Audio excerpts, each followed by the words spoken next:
Oke, Assalamualaikum warahmatullahi wabarakatuh. Selamat sore Sobat PPM dimanapun berada.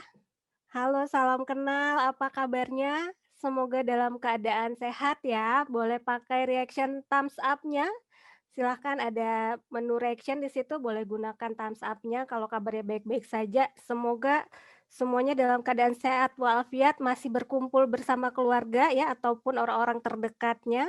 Jangan lupa 5M ya, sekarang sudah jadi 5M, mencuci tangan, memakai masker, menjaga jarak, membatasi mobilitas, dan menjauhi kerumunan. Oke, selamat datang Bapak dan Ibu sekalian, Sobat PPM Manajemen, saya ucapkan terima kasih atas kehadirannya.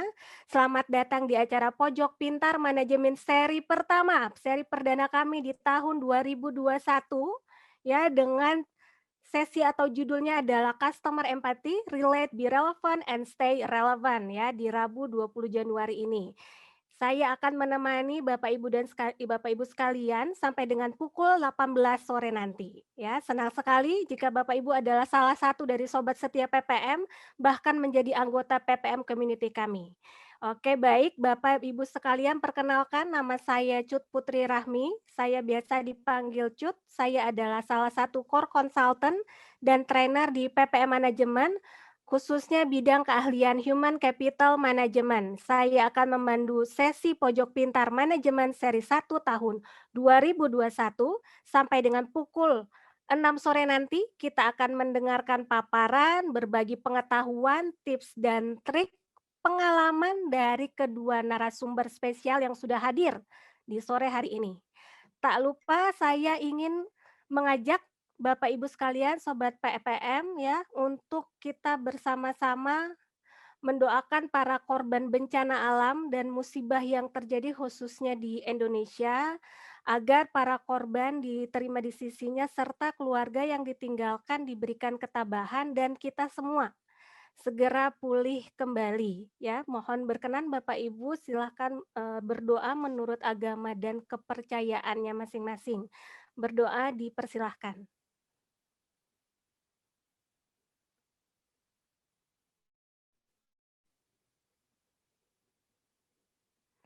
Amin, amin ya robbal alamin.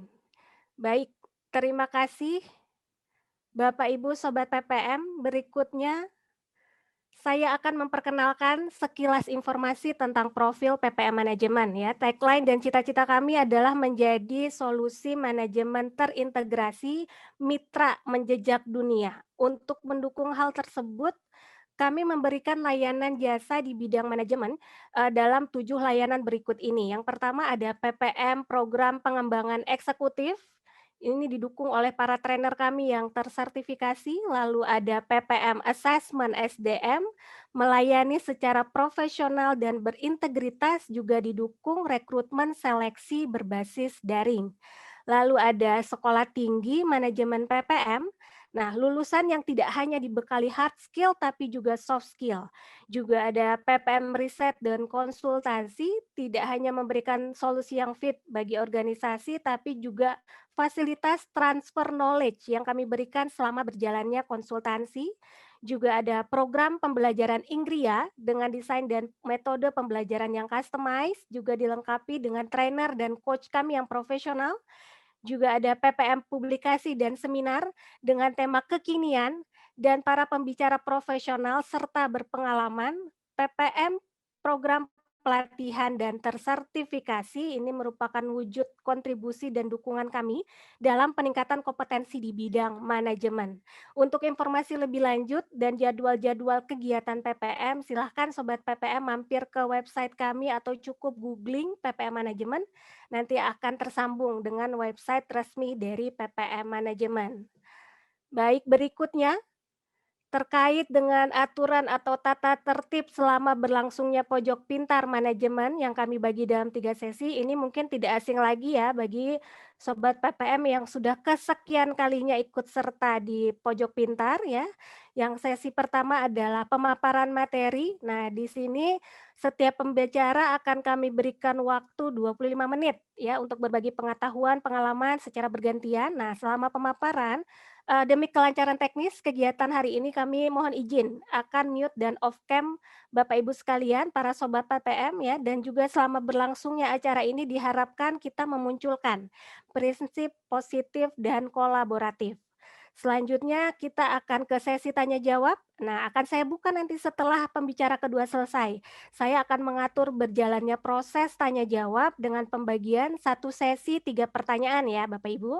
Satu pertanyaan akan langsung ditanggapi oleh kedua pembicara. Nah, sebelum lanjut ke pertanyaan berikutnya, Sobat PPM silahkan menggunakan menu raise hand ya. Jadi ada menu raise hand di partisipan, silakan diklik. Nah, nanti dari tim kami host akan memberitahukan kepada saya siapa yang raise hand duluan, nanti saya akan silahkan untuk unmute dan on cam pada saat Sobat PPM memperkenalkan diri dan mengajukan pertanyaan. Kami tidak menyarankan Bapak Ibu menggunakan chat Zoom ya, karena khawatir nanti terbaca oleh saya nih untuk pertanyaan-pertanyaannya. Nah, selanjutnya juga ada sesi feedback ya, jadi ini dalam rangka mendapatkan masukan dari Sobat PPM, di akhir akan dibagikan link atau QR code untuk pemberian feedback. Jadi tetap tinggal dan stay tune ya di room ini sampai dengan acara berakhir, karena masukan dari Bapak Ibu sangat kami harapkan untuk perbaikan ke depannya. Nah, setelah mengisi feedback, tunggu sampai pop-up message atau info share G Drive materi paparan hari ini muncul. Jadi jangan khawatir, materi dari para pembicara kita akan kami bagi kepada Bapak Ibu peserta Sobat PPM ya. Jadi silakan isi feedbacknya dan dapatkan secara gratis untuk materi-materinya. Jadi jangan langsung di-close ya Bapak Ibu. Nah, ini walaupun virtual saya coba cek ya, ruang meeting ini udah cukup ramai ya, sudah ada 61 peserta, sudah termasuk saya ya dan para pembicara. Saya juga ingin mengucapkan selamat bergabung bagi yang baru join. Ya, kita lanjut ya Bapak Ibu ya, karena waktu juga sudah menunjukkan pukul 16.14, udah nggak sabar nih ya. Jadi silakan Bapak Ibu dekatkan minuman dan kudapan snacknya ya Bapak Ibu. Nah, tadi masih ingat pada topik pojok pintar manajemen kali ini, saya menyampaikan tadi customer empathy ya, judul besarnya ya. Kita menyadari tidak hanya kita perorangan ya, per individu, tapi di masa sekarang Bapak Ibu semua perusahaan, brand, menghadapi yang namanya tantangan dan terkena dampak yang luar biasa signifikan. Nah, tapi bagaimana caranya supaya kita, brand ini, perusahaan ini bisa terus bertahan? Nah, salah satunya adalah dengan tetap menjadi brand yang terus dibutuhkan. Nah, yang dibutuhkan oleh para pelanggan, juga para customer ya, atau para user. Nah, dibutuhkan yang seperti apa atau bagaimana cara kita menjadi yang mereka butuhkan, yang pelanggan butuhkan. Gimana sih caranya ya menjadi yang mereka inginkan gitu ya. Nah, pada kesempatan kali ini kita sudah kedatangan dua pembicara yang akan membagi pengalaman tips and tricksnya tidak hanya berpengalaman di bidangnya tapi juga terkait dengan materi begitu ya. Mari kita sambut dan boleh beri reaction tepuk tangan untuk Ibu Diana dan Bu Dewi. Nah, saya akan memperkenalkan satu persatu. Halo Bu Diana. Halo, selamat sore Mbak Cut Sore. Pembicara dan kita yang pertama teman-teman. adalah Ibu Diana Permatasari. Waduh, MM, CPN, Asia, CAC. Mantap ya Bu ya. Nah, beliau adalah salah satu rekan kerja saya, mentor saya, teman makan nasi Padang ya Bu ya, di dekat kantor ya, dulu ya waktu kita masih work from office ya. Nah, saat ini beliau menjabat sebagai Kepala Bidang Keahlian Decision Science di PPM Manajemen.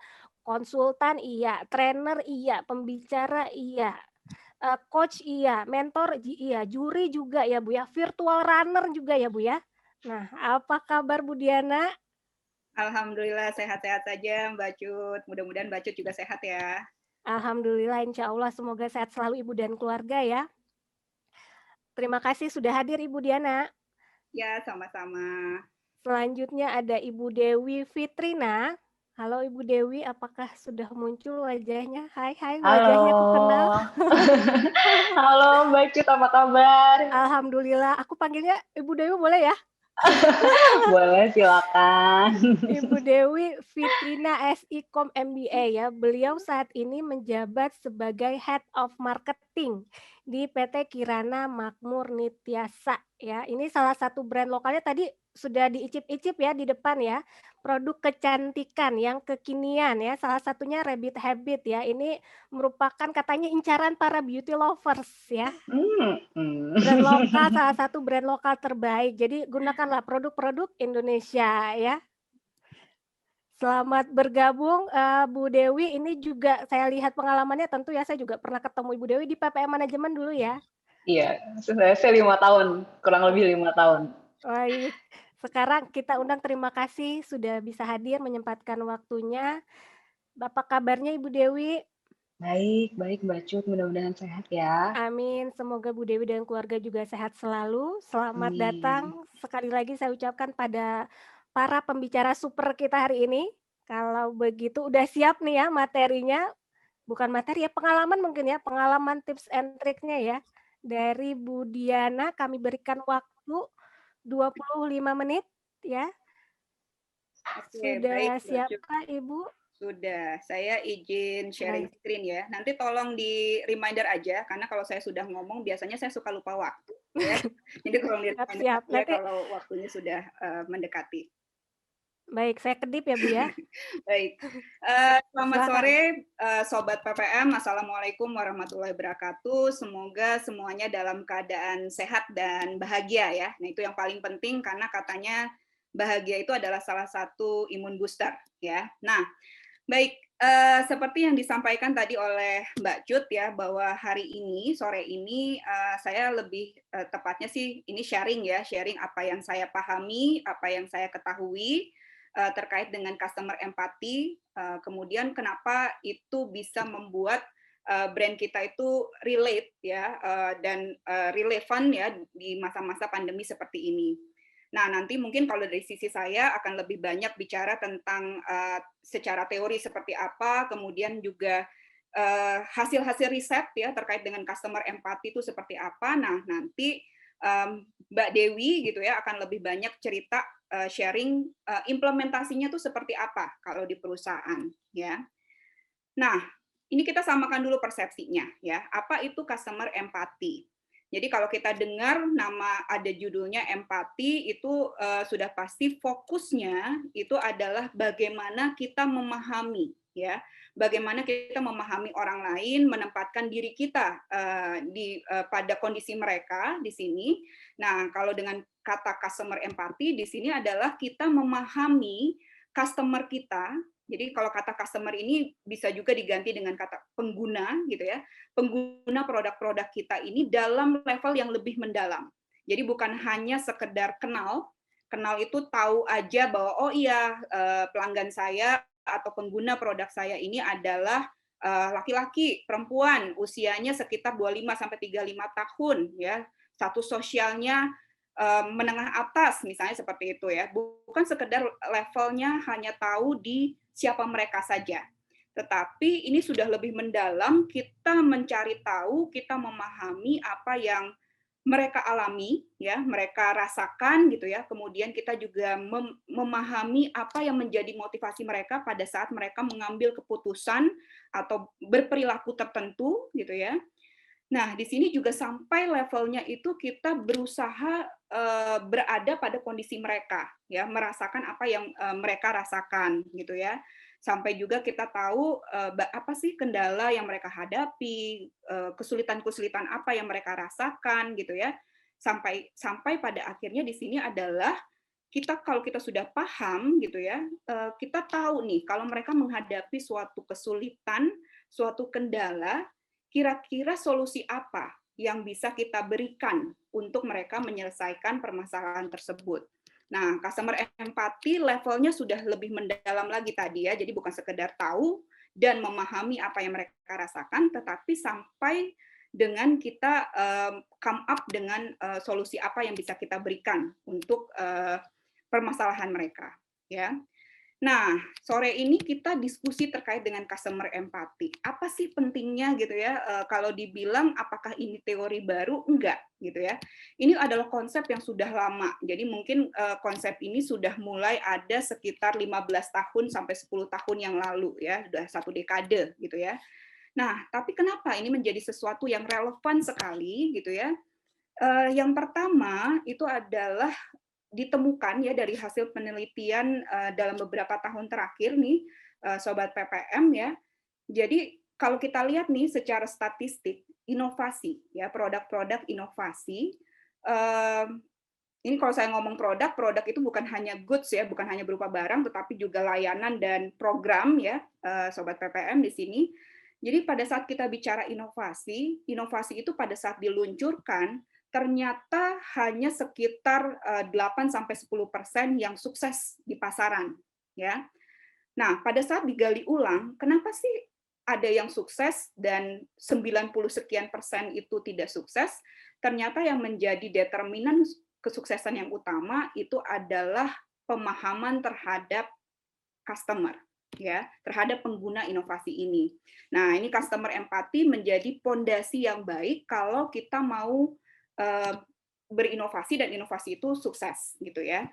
Ini jadi salah satu kenapa ini penting dan banyak dibicarakan dalam beberapa tahun belakangan. Selain itu, gitu ya, ternyata customer empathy itu bisa menjadi salah satu pembeda kita, gitu ya. Jadi pembeda diferensiator kita, gitu, dengan kompetitor, ya. Kenapa? Karena dengan kita paham terhadap apa yang dibutuhkan, apa yang dialami oleh customer kita, di situ kita bisa memberikan tadi solusi ya, solusi sehingga pada akhirnya di sini adalah muncul dengan kita mampu memberikan pengalaman ya yang berkesan untuk pengguna produk kita di sini. Nah, ini menjadi penting lagi dengan adanya customer empathy di sini menjadi diferensiator kita dengan kompetitor. Nah, ini menjadi penting lagi kenapa kita diskusikan, sama-sama kita obrolin sore hari ini, itu adalah kita sama-sama merasakan ya, dalam ini kalau di Indonesia sendiri mungkin terasanya adalah pertengahan Maret. Nah, ini udah hampir ya, hampir 1 tahun nih, tinggal 2 bulan lagi gitu ya, itu sudah ulang tahun ya, ulang tahun pandemi di Indonesia gitu ya. Ini menjadi sesuatu hal yang paling penting gitu ya, paling penting di masa-masa yang sulit ini gitu ya. Ini customer empathy menjadi sesuatu hal yang krusial ya. Nah, kita coba lihat. Ini mungkin kalau ditanya ya, ditanya ke saya sendiri saja ya, ke diri saya sendiri, gimana nih tahun 2020 yang kemarin? Mayoritas itu menjawab banyak sekali yang terjadi. Dan kejadian-kejadian itu adalah sesuatu hal yang tidak pernah kita prediksi sebelumnya, ya. Menyenangkan nggak? Enggak, ya. Kebanyakan adalah sesuatu hal yang sulit ya, sulit mungkin banyak masalah kehilangan gitu ya, kehilangan dan masa-masa sulit lainnya, ya. Nah, ini yang menjadi dasar bahwa semua orang gitu ya, semua orang butuh dipahami ya. Semua orang butuh untuk dipahami, untuk untuk diempati gitu ya. Nah, ini menjadi salah satu menyebabkan customer empathy ini menjadi sesuatu hal yang krusial untuk perusahaan ya. Nah, kalau ditanya 2021 gimana nih ya. Nah, ini kalau ditanya lagi, ini bahkan para expert gitu ya, para ahli nggak tahu gitu ya, belum tahu nih apa yang akan terjadi. Hanya bisa berharap, hanya kita bisa sama-sama berdoa bahwa 2021 ini menjadi kurva yang menaik ya. Kurvanya yang menaik itu bukan kurva jumlah angka positif COVID-nya, tetapi adalah pertumbuhan ekonomi yang lebih baik lagi ya. Nah, itu harapan kita sama-sama.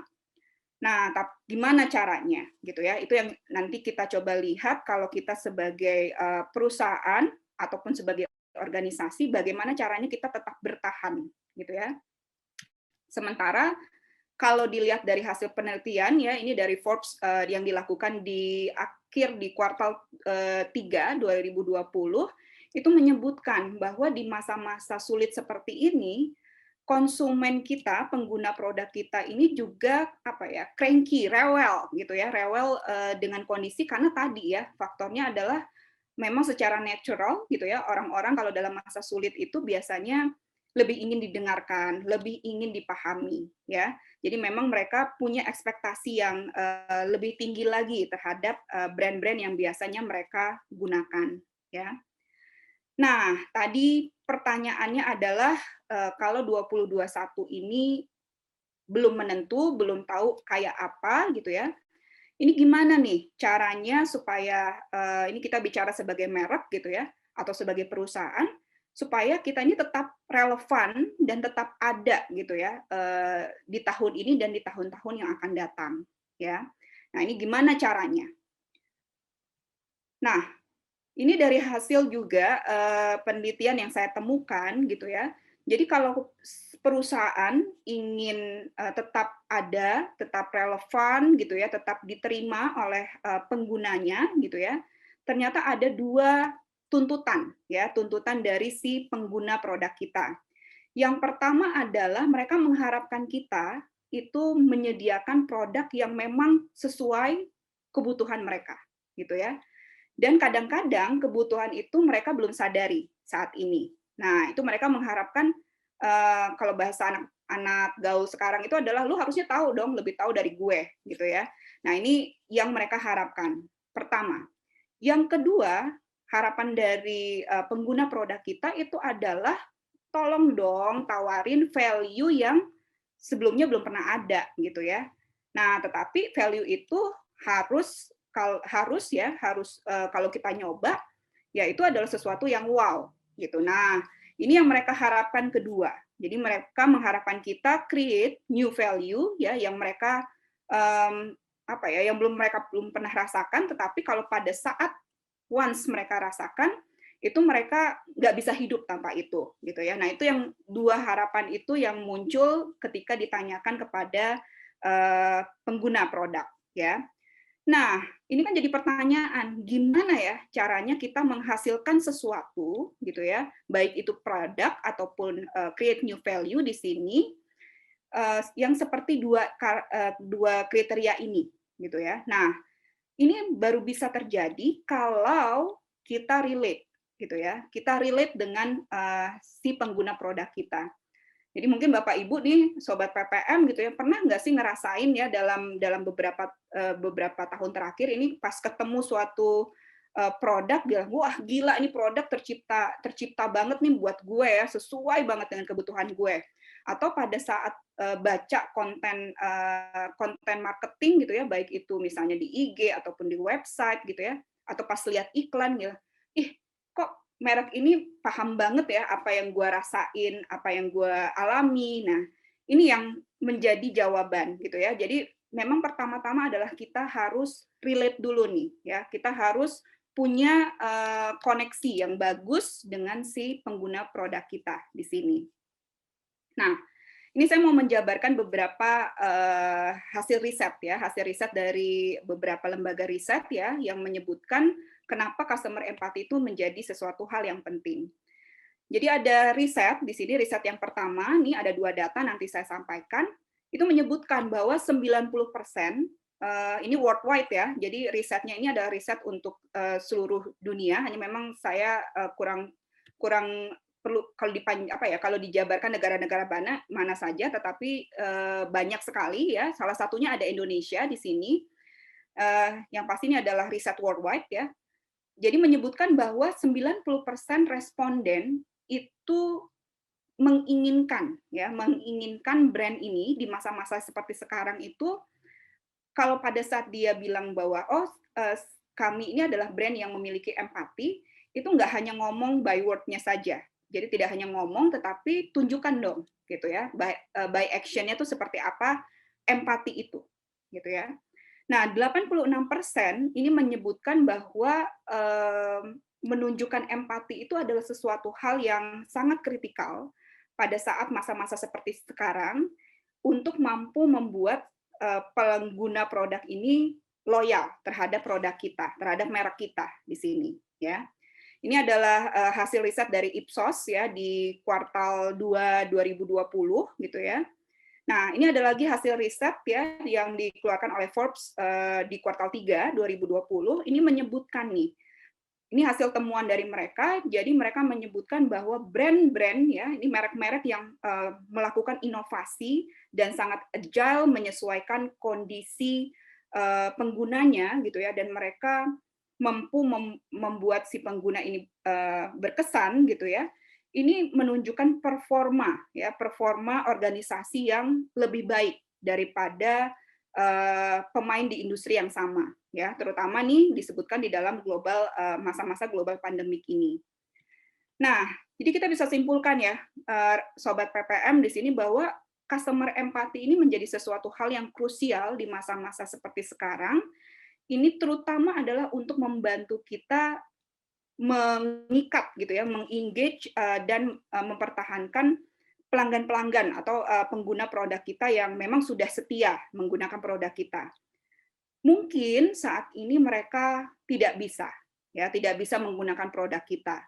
Mungkin pada saat ini mereka mengurangi secara kuantitatif konsumsi produk kita, gitu ya.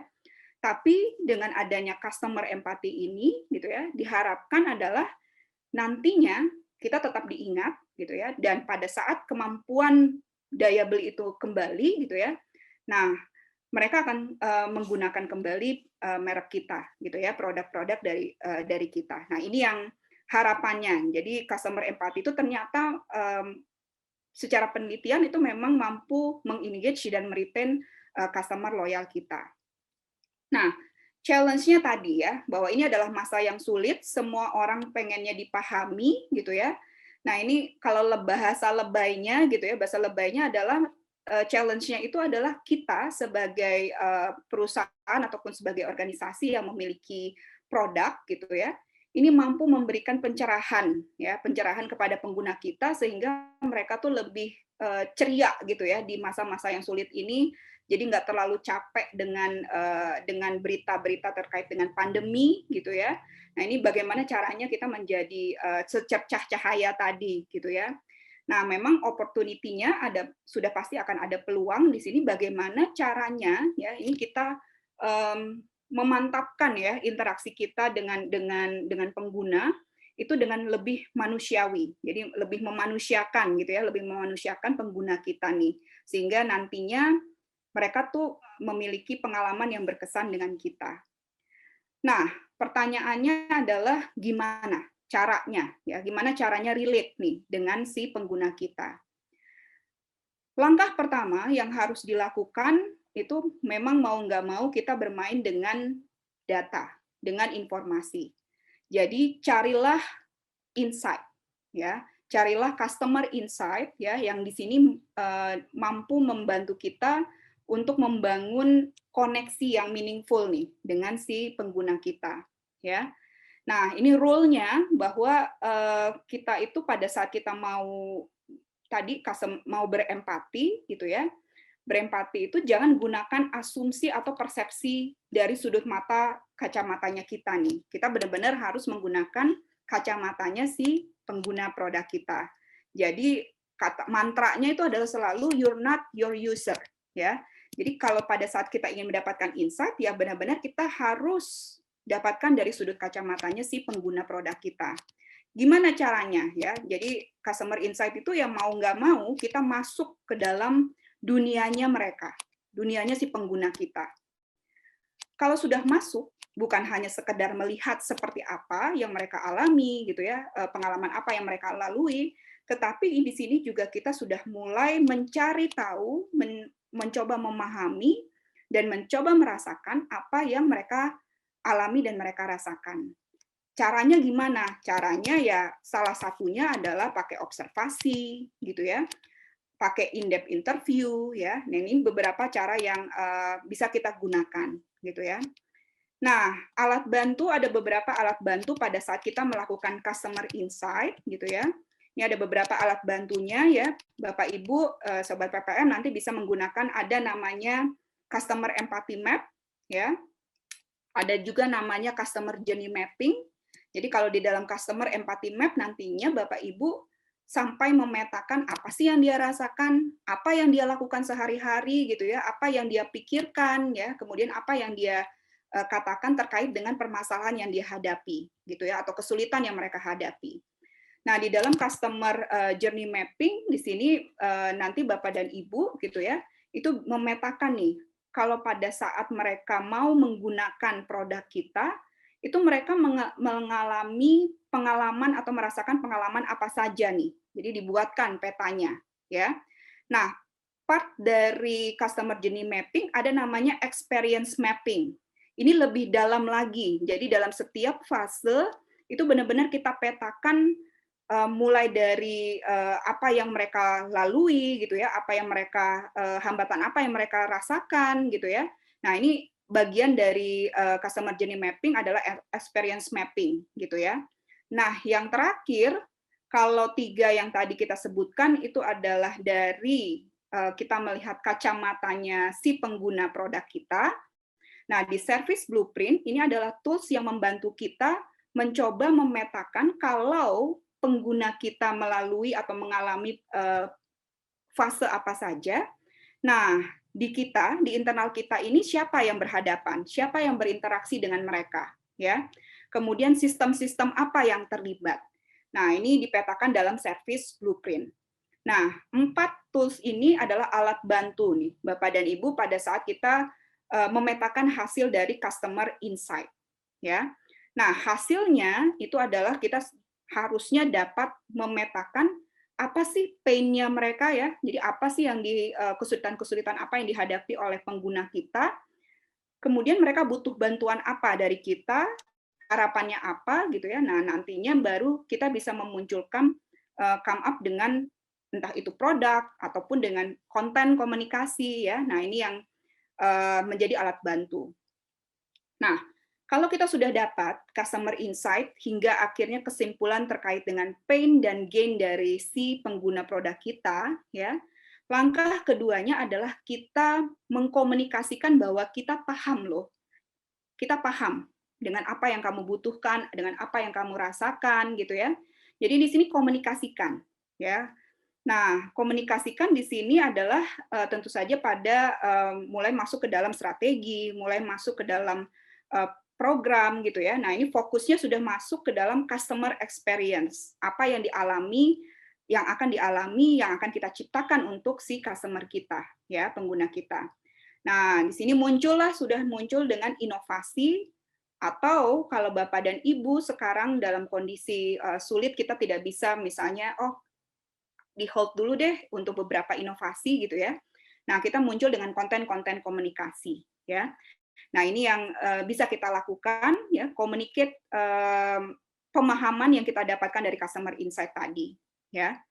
Nah, yang ketiga ini juga menjadi kunci ya, bahwa tadi kita sudah dapat customer insight, kemudian kita komunikasikan berupa inovasi dan konten komunikasi ya. Yang ketiga ini jangan lupa bahwa tadi fokus dari empati adalah bagaimana kita memanusiakan customer kita, pengguna kita, ya.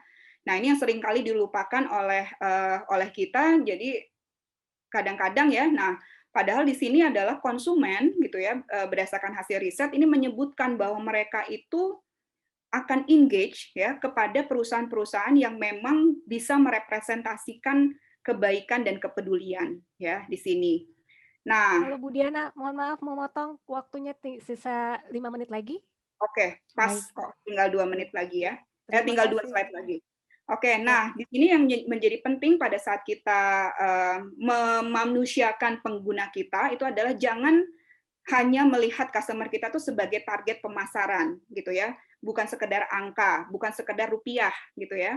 Nah, jadi kita lebih banyak di sini terutama di masa-masa pandemi ini adalah memunculkan kata support gitu ya. Walaupun ujung-ujungnya jualan ya nggak apa-apa, tapi yang dimunculkan pertama kali itu adalah bagaimana kita mampu mensupport mereka ya. Nah, yang keempat adalah keep in touch dan inspire, memberikan inspirasi kepada mereka. Nah, ini juga hasil riset ya Bapak dan Ibu, walaupun angkanya kecil di sini, tapi menyebutkan nih bahwa kalau mereka tuh khawatir ya kalau kepada perusahaan-perusahaan yang tiba-tiba diem, nggak ada kabarnya di masa-masa pandemik ini mereka berasumsi bahwa si perusahaan tersebut itu mengalami kesulitan finansial. Nah, ini jadi penting ya Bapak dan Ibu, keep in touch ya dengan pengguna produk kita. Yang berikutnya juga di sini menyebutkan nih riset, 45% menyebutkan bahwa mereka tuh ingin diinspirasi hal-hal yang positif yang membuat mereka itu punya harapan gitu ya, harapan akan masa depan nih ya. Nah, ini membuat mereka tuh mau spend money gitu ya untuk produk-produk yang mampu menghasilkan tadi ya, hopeful tadi. Nah, ini juga yang terakhir riset dari Morning Consult gitu ya, menyebutkan bahwa mereka responden ini mau ya membeli produk-produk yang secara apa ya mampu memunculkan bahwa si produk ini bisa meningkatkan kenyamanan gitu ya, rasa bahagia ya. Nah, ini yang juga menjadi penting. Jadi keep in touch dan inspiring our customer ya di sini. Nah, yang terakhir nih, Bapak dan Ibu, ya, jadikanlah customer empati ini sebagai second nature kita, ya. Di awal-awal memang mungkin sulit untuk mempraktekkan customer empati, ya. Tetapi ini diharapkan kalau kita sudah melatih itu, gitu ya, itu bisa menjadi second nature kita yang secara alami tanpa kita sadari kita lakukan, gitu ya. Nah, makanya oleh karena itu jadikan selalu empati itu dasar atau pondasi setiap proses di dalam organisasi kita. Pada saat kita mau bikin strategi, nah jangan lupa tuh dari sisi customer empatinya tuh seperti apa. Mau bikin produk itu juga jadi dasar gitu ya. Nah, ini make empati sebagai bagian dari proses di dalam organisasi kita. Yang terakhir, jangan dilupakan juga adalah pada saat kita mendelivery gitu ya, empati ini diharapkan gitu ya, kita mampu mengencourage seluruh elemen dalam organisasi kita itu untuk bisa berbicara dengan customer. Kenapa? Karena semakin banyak kita mendengar dari customer, maka kita akan dapat semakin banyak insight ya. Nah, semakin banyak kita dapat insight tadi bahwa kita bisa paham betul apa yang mereka butuhkan, apa yang mereka alami gitu ya, dan kesulitan-kesulitan apa, sehingga sebelum kebutuhan itu muncul kita bisa memunculkan gitu ya bahwa gue yang paling tahu lu gitu ya. Nah, itu yang bisa kata-kata kuncinya yang mungkin bisa kita jadikan kalau kita semakin banyak mendengar si customer kita. Nah, itu mungkin yang dari saya, sharing dari saya, lebih banyak tadi mungkin teori dan hasil riset. Nah, mungkin nanti pembicara kedua Mbak Dewi bisa sharing lebih banyak terkait dengan implementasi customer empati pada merek gitu ya. Silakan Mbak Cut, saya kembalikan. Baik, terima kasih Bu Diana. Saya mau beri applause dulu nih Bu Diana, terima kasih atas materinya. Boleh silahkan Sobat PPM juga memberikan reaction-nya. Selanjutnya saya akan memanggil, sudah muncul wajahnya Ibu Dewi. Aduh, salah satu beauty lovers juga nih kayaknya. Beauty lovers. Baik Ibu Dewi, kalau begitu waktu dan tempat kami persilahkan 25 menit. Monggo Ibu. Oke, sudah ke-sharing ya ini untuk slide udah kelihatan Mbak Cut? Sudah kelihatan. Oke, baik. Tinggal di slideshow. Iya, selamat sore Bapak Ibu. Ya ampun, senang sekali saya hari ini diundang ke PPM kembali nih. Saya rasanya pulang kampung. Karena sebetulnya jauh sebelum saya berkecimpung di dunia brand gitu, saya sempat di PPM mungkin kurang lebih sekitar 5 tahunan gitu. Makanya saya senang banget dikasih kesempatan ini. Sebelum saya mulai presentasi dari saya, mungkin saya juga mau menyapa nih salah satu one of my best mentor, Pak Chandra Kurnia, juga sudah hadir di tengah-tengah kita semua hari ini gitu ya. Thank you Pak. Jadi mungkin hari ini saya juga akan bawain case di kantor yang sebelumnya gitu, karena buat saya sebenarnya seperti yang sudah disampaikan Bu Diana tadi, bahwa yang namanya customer empathy ini adalah bukan suatu konsep yang baru gitu kan, melainkan ini adalah konsep lama yang sebetulnya bisa kita terus gunakan supaya kita as a brand owner bisa selalu relate, kemudian bisa selalu relevan dan juga bisa terus catch up sama kondisi yang ada. Jadi saya akan bawain 2 studi kasus di sini. Yang pertama itu untuk brand Pigeon Teens dan yang kedua itu adalah untuk brand Rabbit Habit. Kenapa saya bawain study case-nya kok ada 2 gitu. Yang pertama saya mau kasih tahu lagi atau saya mau ngingetin lagi bahwa sebenarnya customer empathy ini bisa kita gunakan kapan aja, bukan saat pandemik, meskipun tadi Bu Diana kasih info bahwa katanya hampir 80% ya, katanya konsep ini sangat relevan di kondisi saat ini. Tapi saya sebagai praktisi juga merasa bahwa sebenarnya ini bisa kita gunakan kapan aja sih. Makanya ada case perbandingan saat pandemi dan sebelum pandemi lah, kurang lebih seperti itu. Oke, kita lihat. Jadi gini, awalnya setelah lulus dari PPM gitu, saya gabung di salah satu company namanya PT Multiindo Citra. Mungkin Bapak Ibu kenal dengan brand Pigeon ya, sudah sangat dekat, apalagi terutama yang sudah punya baby gitu. Nah waktu itu pada awalnya saya memang pegang untuk bisnis retail baby-nya gitu. Mereka punya offline store. Setelah sekitar 2 tahun, akhirnya saya dimutasi, dipindahkan. Waktu itu saya satu tim dengan Pak Chandra, dan akhirnya di situ saya dipanggil sama owner, didudukin lah bareng. Dewi, tugas kamu di sini adalah bagaimana cara membuat produk ini menjadi growth. Saya sampai produk apa ya gitu. Ternyata Pigeon Teens gitu. Mungkin Bapak Ibu atau biasanya sih ibu-ibu kali ya zaman dulu pernah pakai si Pigeon Teens ini. Mungkin juga nggak ngeh bahwa ini tuh adalah teens kategori karena yang kita tahu bahwa Pigeon ini adalah compact powder, udah just it gitu kan. Nah waktu dipanggil itu kalau ownernya cerita ternyata secara product life cycle, produk ini sudah masuk di masa decline. Jadi kalau diteliti lagi, di breakdown lagi dari segi quantity, dari segi sales, posisinya sudah mulai menurun. Artinya produk ini sudah melewati masa maturity dan kita waktu itu yang berada di divisi itu diminta untuk menciptakan growth. Nah, kalau kita ngomongin growth, sebetulnya source of growth itu kan banyak sekali gitu. Cuman karena topik kita kali ini adalah empathy map atau customer empathy gitu, jadi memang yang akan saya tekankan bagaimana fungsi dari empathy map ini mampu membantu kita sebagai brand owner gitu ya untuk membantu atau memperbaiki situasi dan kondisi. Karena sebenarnya empathy map ini sendiri kalau di dunia praktisi gitu ya kita melihatnya ini sangat membantu untuk melihat masalah dan bagaimana cara kita mengatasi masalah tersebut. Nah, dari empathy map ini biasanya baru kita olah lagi menjadi yang namanya produk strategi. Disinilah dimana kita diskusi lagi lebih dalam untuk problem solving yang sudah kita temukan dari empathy map tadi, kurang lebih gambarannya seperti itu. Nah dari situlah baru harapannya suatu brand atau suatu produk itu memberikan kontribusi positif terhadap pertumbuhan gitu ya, baik itu dari segi sales maupun dari segi quantity, kurang lebih gambarannya seperti itu. Nah, kalau Bapak Ibu lihat di sini mungkin tadi Bu Diana udah sharing banyak ya tentang empathy map. Jadi kalau saya di sini mungkin lebih sharing nih, sebetulnya seperti apa sih kondisi company gitu ya, kalau di perusahaan seperti apa. Sebenarnya sih empathy map ini sangat bisa dibilang akan bekerja lebih baik gitu kalau kita menggunakan real data. Jadi tadi kalau Bu Diana bilang ada research, yes, kita harus melakukan itu, terutama mendengarkan siapa user kita atau customer kita.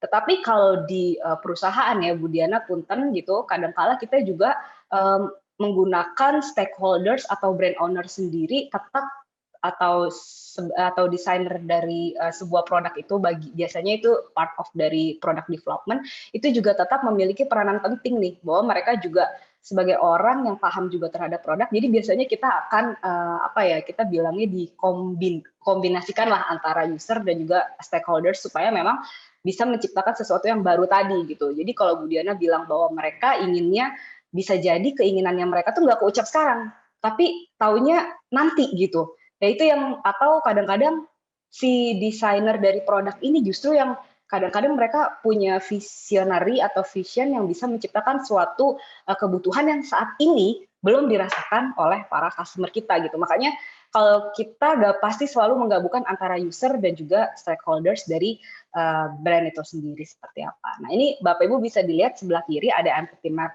dari Pigeon Teens sendiri. Jadi kalau baca satu-satu terlalu panjang, tapi intinya di sini kalau saya ambil kesimpulan bahwa waktu itu ketika dalam kondisi produk life cycle yang sudah decline atau menurun gitu ya, intinya insight yang kita dapatkan setelah kita menggunakan empathy map ini, produk ini sebenarnya tidak ada masalah dari segi quality gitu. Jadi seperti yang kita tahu bahwa Pigeon itu terkenal sangat bisa dibilang dalam pengembangan produknya itu sangat memperhatikan 3S gitu. Kalau filosofinya Pigeon itu 3S lah istilahnya. Jadi ada study, ada safety, ada satisfaction. Intinya produk yang diciptakan itu memang karena basicnya adalah produk bayi.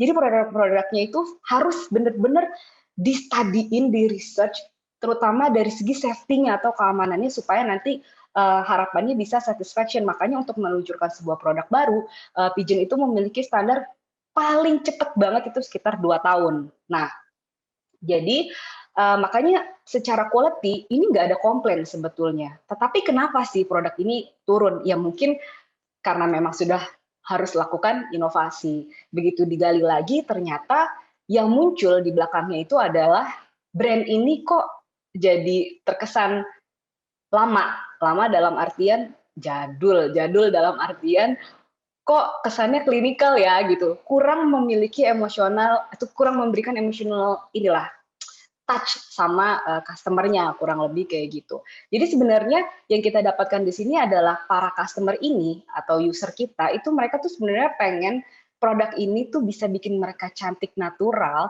tetapi dengan tetap punya karakter mereka, bukan karakter ibunya. Karena banyak banget yang bilang bahwa Pigeon Teens itu adalah my mother's brand, bukan brand saya, nggak fun gitu, bukan saya. Jadi itulah yang harus kita lakukan nanti dari segi inovasi, baik itu dari segi produk maupun dari segi komunikasi.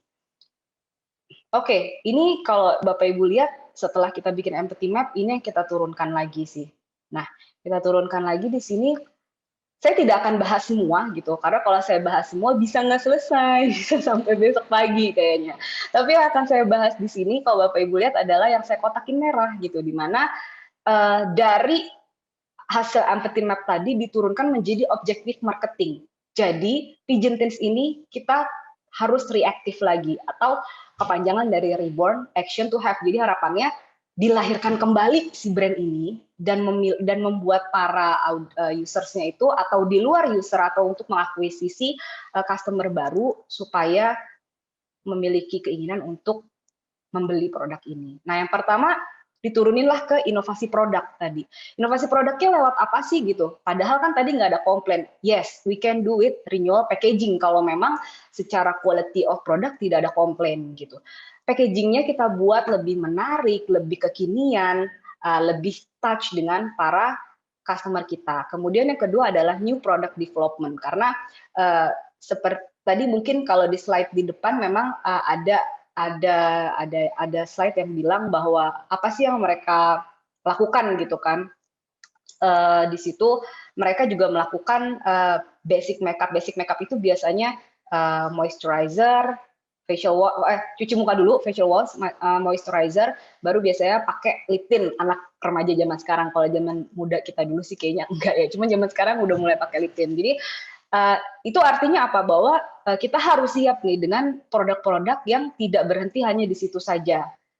Oke, nah setelah itu yang kedua adalah diturunin lagi ke brand recall melalui marketing campaign. Jadi kalau tadi Bu Diana bilang bahwa ada inovasi dan komunikasi. Yes, we do innovation and also we do communication in here. Jadi kalau Bapak Ibu lihat, kita di sini melakukan lagi yang namanya renewal dari segi tagline, Your Beautiful Journey. Perjalanan cantik kamu. Tapi sebenarnya beautiful-nya ini kalau Ibu Bapak lihat tuh kok tulisannya itu salah kali ya. Enggak, itu nggak salah. Tapi itu memang kita buat supaya lebih kekinian. Artinya tuh memang kalau dibaca cantik, tapi maksudnya adalah perjalanan mudah cantik kamu. Kurang lebih gambarannya kayak gitu. Nah, komunikasinya lewat apa sih gitu kan? Komunikasinya karena ini adalah teens atau remaja, kita banyak sekali main di digital. Jadi kita bagi lagi jadi 3, ada digital campaign, ada e-commerce. Untuk brand activation ini kita lakukan secara offline, karena ini dulu before pandemic ya Bapak Ibu.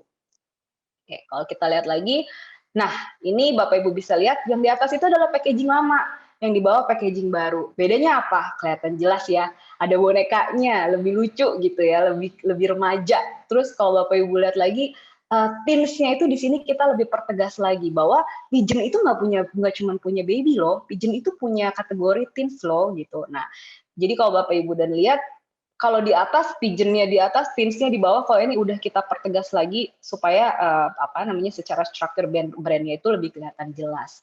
Nah, kok ini ada nama-nama ya gitu. Iya benar, si bocil ini, si cibi-cibi yang lucu-lucu ini mereka punya nama dan mereka punya karakter. Jadi kalau Bapak Ibu lihat Tway Cake, si cewek berwarna orange ini yang paling kiri, itu namanya Yuna karena dia produk yang mengandung foundation, artinya secara coverage, secara tahan lama, dia lebih tahan lama dari coverage atau produk yang lainnya gitu. Jadi kalau Bapak Ibu lihat di sini, si Yuna ini karakternya sangat classy, suka menjadi center of attention. Jadi buat dia harus selalu tampil cantik, yaitu Yuna.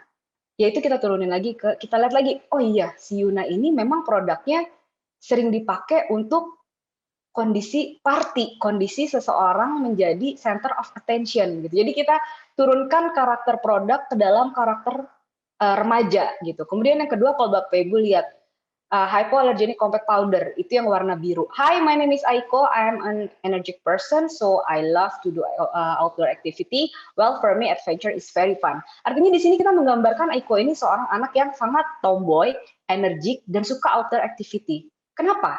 Karena si Aiko ini ternyata mengandung UV protection gitu. Jadi, oh iya benar, anak ini sering di luar, jadi dia butuh perlindungan ekstra untuk melindungi kulitnya dari paparan sinar matahari. Makanya dia harus menggunakan produk hypoallergenic compact powder ini. Nah, sementara untuk compact powder squalene memang kita desain itu dia untuk lebih melembutkan kulit. Jadi kondisinya lebih banyak dipakai di dalam ruangan. Jadi kalau Bapak Ibu lihat di sini karakternya feminim, kemudian dia indoor activity, kemudian dia juga sangat suka art dan very creative gitu. Nah, itu menggambarkan sesosok Naomi yang juga menggambarkan karakteristik produk.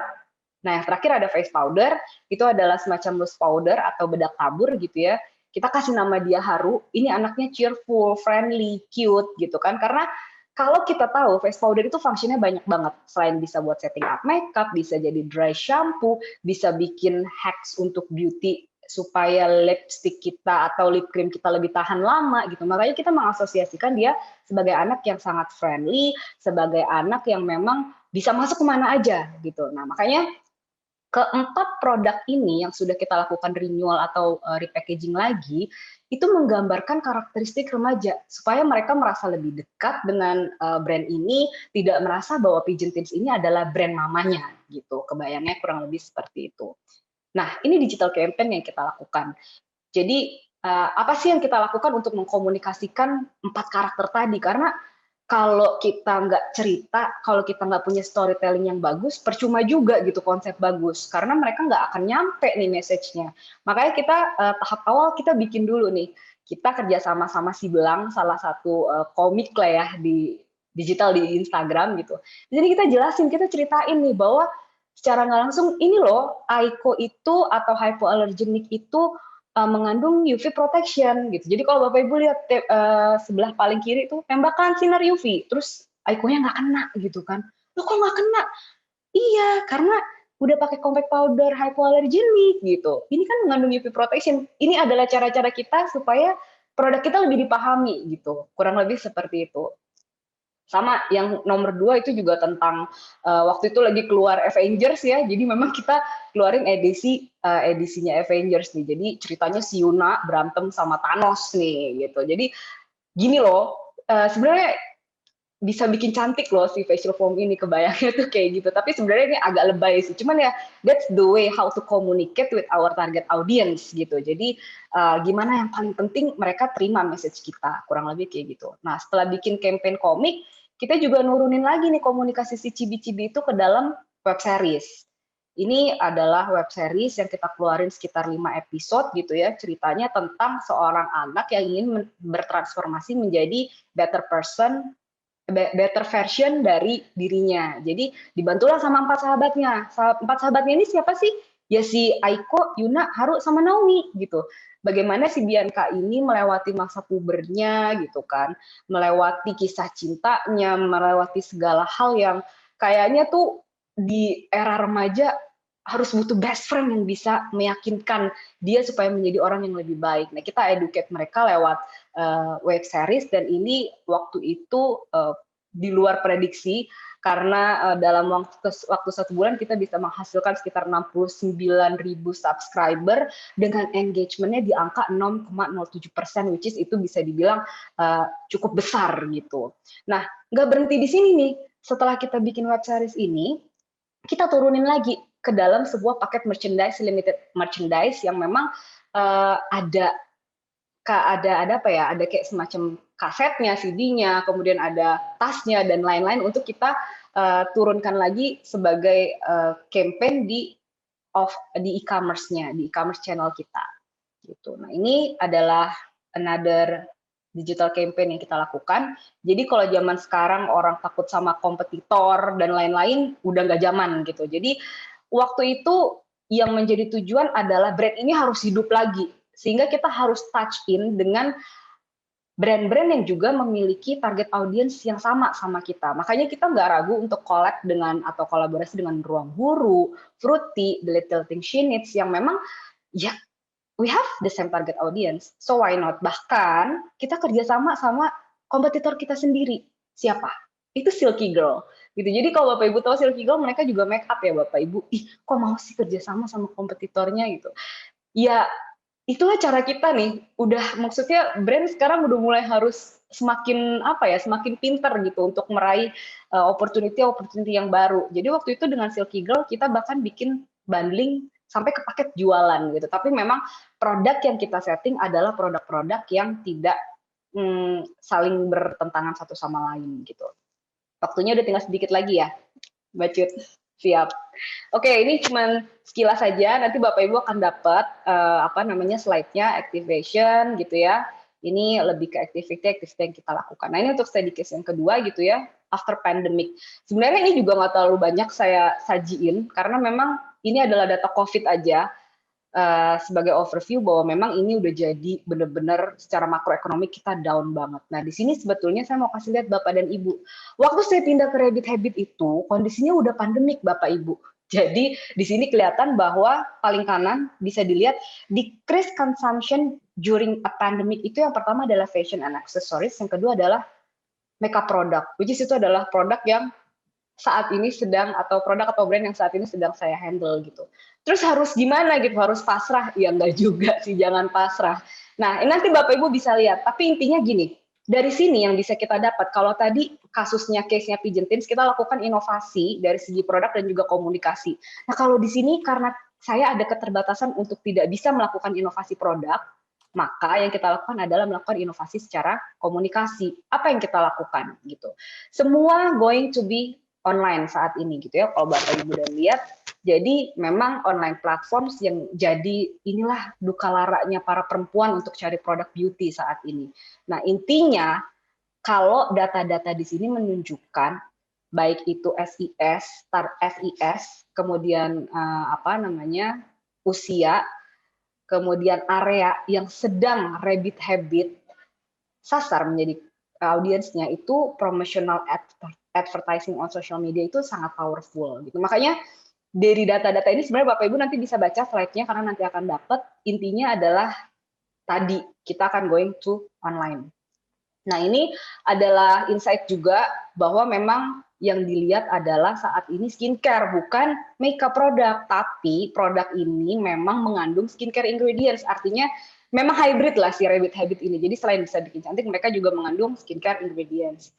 Ini seperti anti-aging yang sedang jadi concern, ada niacinamide sebagai most search ingredients, yang itu juga sebetulnya terkandung sih di Rabbit Habit, kurang lebih kayak gitu. Jadi apa yang bisa dilakukan secara komunikasi? Nah, Bapak Ibu, saya kasih lihat nih contekannya. Jadi Rabbit Habit itu baru ada di tahun 2020.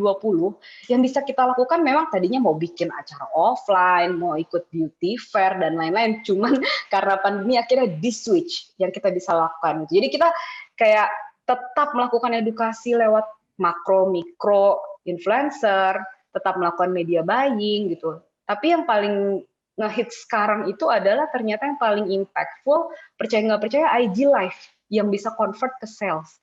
Makanya di second semester Bapak Ibu bisa lihat di situ kok banyak banget IG Live ya gitu. Iya, itulah yang bisa kita lakukan sekarang gitu, yang bisa kita lakukan untuk menciptakan drive ke sales, menciptakan engagement sama para audiens kita, kebayang gitu. Nah, dengan activity yang tadi tahun 2020 kemarin baru setengah bulan Rabbit Habit itu mendapatkan 2 nominasi dan menang. Kita menang di Winner Best Rising Star Brand Tokopedia Beauty Award di 2020 gitu ya. Kemudian kita masuk nominasi di Female Daily Best of Beauty Awards 2020. Hanya nominasi sih, belum menang, tapi kita menangnya di yang Tokopedia Beauty Awards gitu. Nah, intinya gitu sih Bapak Ibu kalau dari saya, bahwa yang namanya kita sebagai brand owner itu harus bisa kadang-kadang banyak yang unplanned gitu. Jadi kita sebagai brand owner tuh harus bisa menyesuaikan dengan kondisi, beradaptasi dengan cepat. Ya begitulah keadaannya. Nah, dan balik lagi customer empathy ini memang punya benefit sih atau punya manfaat sih. Kadang-kadang kalau memang terbatas dari segi kita nggak bisa riset langsung, sosial media itu sangat bisa kita andalkan sih kadang-kadang. Atau komen-komen di e-commerce itu juga bisa kita jadiin insight kalau memang terbatas di budget lah. Soalnya sekarang pasti nih Bu Diana, Mbak Cut, kita tuh industri pasti ngerem. jujur, duitnya Nggak nih bisa sekarang. ini ya. Nggak bisa. Iya. Jadi kurang lebih itu dari saya, mudah-mudahan bermanfaat. Kita berarti bisa kembali ke Mbak Cut lagi ya. Thank you Bapak Ibu. Siap. Makasih Bu Dewi. Aduh, saya pengen juga nih bisa menangkis Thanos ya. Dengan kekuatan bulan. Aduh, ketahuan ya. Baik, terima kasih Bu Dewi, Bu Diana. Boleh kita berikan aplaus dulu nih buat Bu Diana dan Bu Dewi. Terima kasih atas tadi pemaparan ceritanya ya. Slide-nya juga menarik banget. Tadi juga dipaparkan bahkan hasil-hasilnya ya Bu Dewi ya. Tadi dari segi konsep Bu Diana, pengalaman Bu Dewi, mantap ya. Nah, selanjutnya kita masuk ke sesi kedua. Ya, selanjutnya sesi kedua adalah sesi tanya jawab ya. Sesi tanya jawab. Di sini saya tadi dapat bisik-bisik nih, katanya ada souvenir menarik untuk penanya dan moderator katanya ya. Oh iya. Iya. Aku mau sekalian supaya teman-teman di sini ngerasain experiencing produknya Rabbit Habit. Jadi nanti buat penanya akan ada dapat whipped cream dari aku. Makasih ya. Jadi silakan Bapak Ibu Sobat PPM yang mau bertanya. Nah, jadi boleh silakan gunakan tadi menu raise hand-nya. Saya akan dibantu oleh host ya untuk menyampaikan siapa nih kira-kira yang sudah raise hand. Akan saya panggil namanya, nanti Bapak Ibu silahkan memperkenalkan diri, juga menyebutkan nama perusahaan dari tempat Sobat PPM bekerja. Saya dapat bisikan, belum ada yang masih malu-malu nih untuk memberikan pertanyaan ya. Jangan lupa ada liptinnya ya. Nanti kalau nggak saya ambil semua nih. Bagi-bagi ya. Kemudian kesempatan ya Bu Cut ya. Iya. Kalau lagi. gitu saya aja deh ya, saya pengen ini nih kepo anaknya ya. Nah, tadi ini kebetulan Bu Diana juga dulu dosen saya ya. Aku juga dulu tesis dibantu sama Bu Diana kok. Pembimbing. Oke, Pembimbing segala umat kayaknya. Tadi materinya yang disampaikan Bu Diana dan Bu Dewi tadi kan sama-sama ada keterkaitan ya. Tadi contohnya ada tools yang salah satunya digunakan Bu Dewi ya terkait dengan tadi empathy map ya. Map, ya. Nah, kalau boleh tahu nih Bu Diana, mungkin juga ada pertanyaan menggelitik dari Sobat PPM yang nggak ada kesempatan bertanya. Saya mau tahu dari keempat tools tadi ya, dari Empathy Map, ada Experience Map, ada Service Blueprint, banyak ya, ada Customer Journey.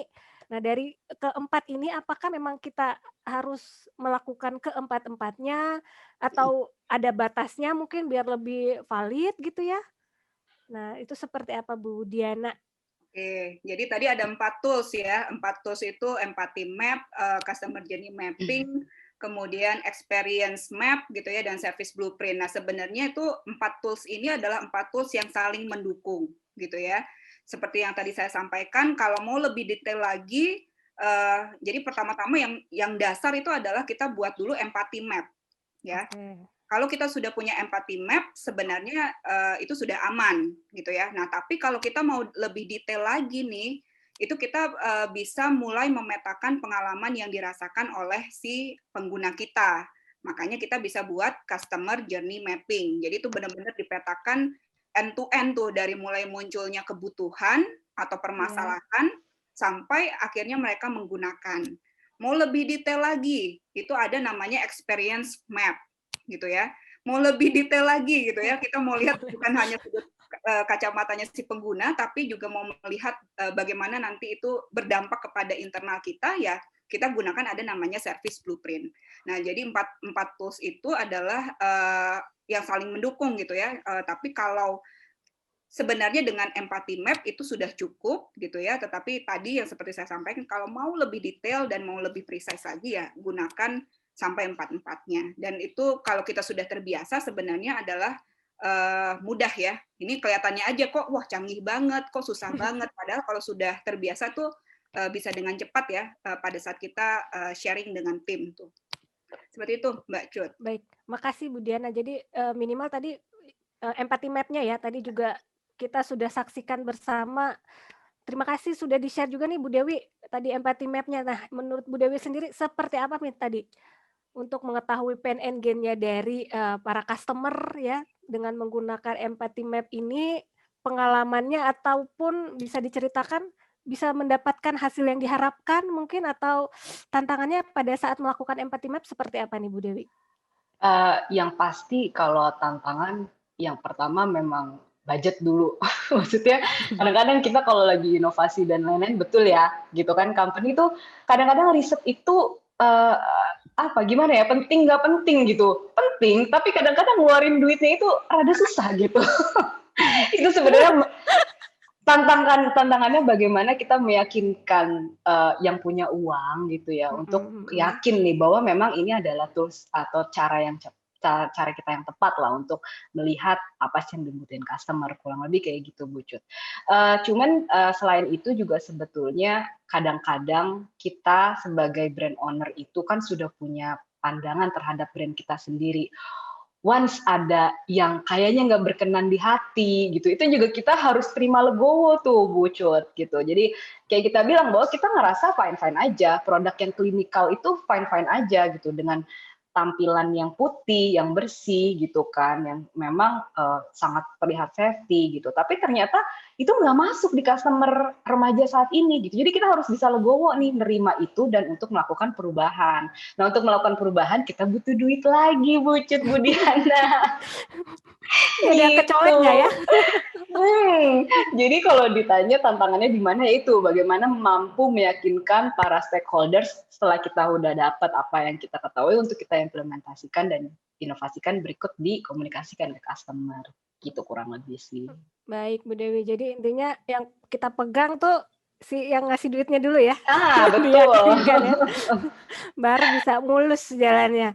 Baik, Benar. makasih Bu Dewi dan Bu Diana. Nah, ini saya ada yang bertanya nih dari Pak Ahmad Syafi'i.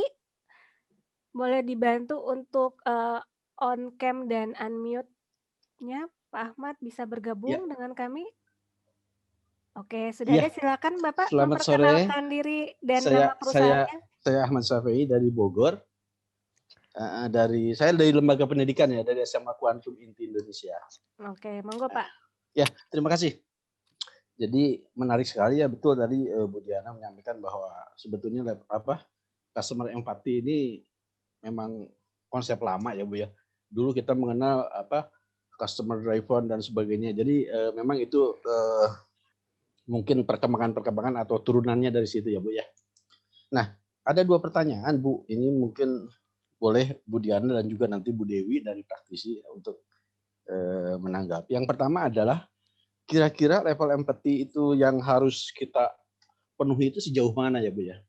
Jadi mungkin kalau kita setelah melakukan mapping itu ini ternyata seperti ini. Nah, ini sejauh mana harus kita penuhi gitu, karena mungkin tidak 100% karena juga customer kita juga mungkin berbeda-beda dan sebagainya.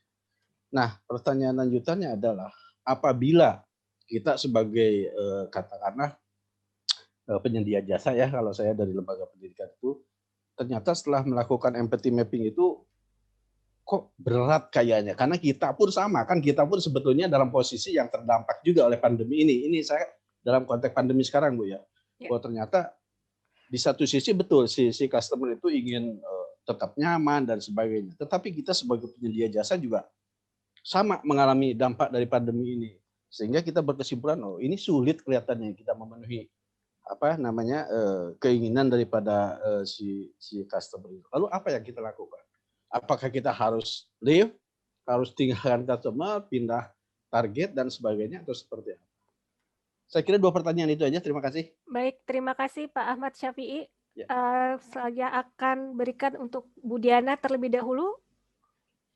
Boleh, silakan Bu Diana. Terima kasih Pak Ahmad Syafi'i. Saya cukup lama Pak tinggal di Bogor ya Pak ya. Oh iya. Alumni IPB Pak, saya Oke, ya. Darmaga gitu ya. Ya. Nah, baik Pak Ahmad, tadi kalau terkait sampai level mana nih ya pada saat kita sudah tahu gitu ya, petakan jadi empathy map gitu ya, sejauh mana kita akan memenuhi kebutuhan dari customer kita gitu ya Pak ya. Nah, tadi mungkin seperti yang disampaikan oleh Bu Dewi ya, bahwa kita sudah punya hasil nih, sudah punya customer insight, tapi kan tetap saja ya Pak ya, bahwa pada saat itu mau diimplementasikan, mau baik itu inovasi produk ya, ataupun dalam bentuk misalnya konten komunikasi, tetap ujung-ujungnya itu adalah budget ya, yang menjadi constraint kita. Tadi seperti Bu Dewi sampaikan gitu ya. Nah, memang ini jadi prosesnya Pak, kalau dalam prosesnya itu adalah ada data, customer insight, kemudian kita mau implementasi, ini customer insight-nya harus begini, terus budget kita begini. Nah, ini memang mau nggak mau adalah kita menurunkan level idealnya kita, Pak, gitu ya. Pada saat mau implementasi. Tadi mungkin Bu Dewi juga ada sempat cerita ya, bahwa awal tahun 2020 punya rencana sekian banyak, ada pandemik nggak bisa dilaksanakan, kemudian juga karena ada pandemik tidak terlalu bagus performa gitu ya. Nah, ini kan kita nggak bisa wujudkan. Nah, itu ada prosesnya, Pak. Jadi memang harus di-adjust. Nah, pada saat kita melakukan adjustment itu gitu ya, nah ini memang kita coba lihat nih, apa yang menjadi penting dari sisinya si pelanggan kita, pengguna kita nih, Pak. Gitu ya. Kembali tadi masalah butuh gitu ya. Nah, butuh ini kan ada yang menjadi prioritas ya dari mereka gitu, Pak. Dan itu bisa kita namanya tuh bisa kita penuhi, tidak selalu melulu tadi berdasarkan insight kita harus mengubah inovasi produk, enggak ya. Jadi minimum requirement saja Pak ya. Jadi kita coba temukan minimum requirement-nya itu seperti apa yang bisa kita penuhi dengan sumber daya yang kita miliki. Seperti itu Pak Ahmad ya. Jadi kalau mau ideal ya tentu saja budgetnya juga harus kuat gitu ya. Nah, tapi kan ini perusahaan belum tentu perusahaan kita sendiri gitu ya Pak ya. Betul. Ada budget yang harus ditetapkan, harus ada limitasinya. Nah, jadi paling tidak kita harus ketahui juga nih Pak, minimum requirement yang harus kita penuhi supaya tadi customer pun juga ini udah capek-capek ditanya-tanya tapi kok nggak ada perubahan. Nah, betul. Itu yang harus dijaga gitu ya Pak ya. Nah, kembali kayak tadi pertanyaannya Bapak nih, masa sulit gitu ya, pada saat masa-masa sulit kayak gini apa yang harus kita lakukan gitu ya, apakah kita harus ganti target atau bagaimana. Nah tadi Pak mungkin kurang lebih sama ya Pak ya jawabannya, bahwa kita punya insight dari sisi customer, tapi kalau mau diimplementasikan kita punya keterbatasan sumber daya. Nah tadi Pak, minimum requirement-nya itu yang kita harus cari tahu, supaya pada saat kita cari data lagi gitu ya, mereka merasa kita tetap melakukan perubahan, ya tetap memenuhi kebutuhan mereka, tapi ya memang tadi kembali komunikasi bahwa ya ini kita sama-sama sulit gitu ya. Jadi ini saya coba mengadjust sesuai kebutuhan Anda, nah tapi memang kebutuhan Anda tidak bisa sepenuhnya gitu ya, karena dari sisi kita pun juga ada keterbatasan. Proses komunikasi itu yang juga jadi penting Pak. Seperti itu Pak Ahmad, mungkin dari saya. Mungkin Mbak Bu Dewi mungkin bisa tambahkan. Ya, silakan Bu Dewi. Oke, terima kasih Bu Cio. Halo Pak Ahmad. Halo, Saya cuma mau nambahin mungkin dikit aja sih Pak. Sebenarnya kita, ya tadi Bu Diana udah bilang sense of urgency gitu ya. Jadi kalau misalnya case-nya kayak Pigeontin tadi, itu memang udah urgent banget karena si produk ini udah decline gitu. Jadi mau nggak mau kita harus inovasi lagi. Kita harus investment lagi dari sisi produk, dari sisi komunikasi dan lain-lain. Karena kalau nggak bisa mati produknya atau brandnya gitu. Tapi kalau kita lihat case-nya si Rabbit Habit gitu ya, bahwa yang bisa kita lakukan adalah saya nggak punya tadi limitasi saya adalah dari sisi budget kan saya nggak mungkin melakukan inovasi produk gitu. Tapi yang bisa kita lakukan adalah gimana caranya saat pandemik ini kita bisa bertahan gitu. Jadi meskipun customer empathy map-nya bilang bahwa mereka cari barang juga sekarang udah nggak going to offline, mereka semua ke online, ya udah kita pindahin gitu. Itu yang bisa kita lakukan, yang bisa kita buat supaya ya tetap ada hasilnya gitu. Itu aja sih Pak kalau dari saya. Jadi dilihat lagi dari sense of urgency-nya. Harus dipenuhinya seperti apa, ya dilihat lagi apakah kita bisa lakukan atau enggak gitu. Jadi jangan sampai maksain juga. Karena balik lagi ujung-ujungnya duit Pak. Oke. Itu dari saya sih. Saya kira terima kasih. Sama-sama Pak Ahmad. Ya. Terima kasih Pak Ahmad, sehat selalu. Alhamdulillah sama-sama sehat. Ya.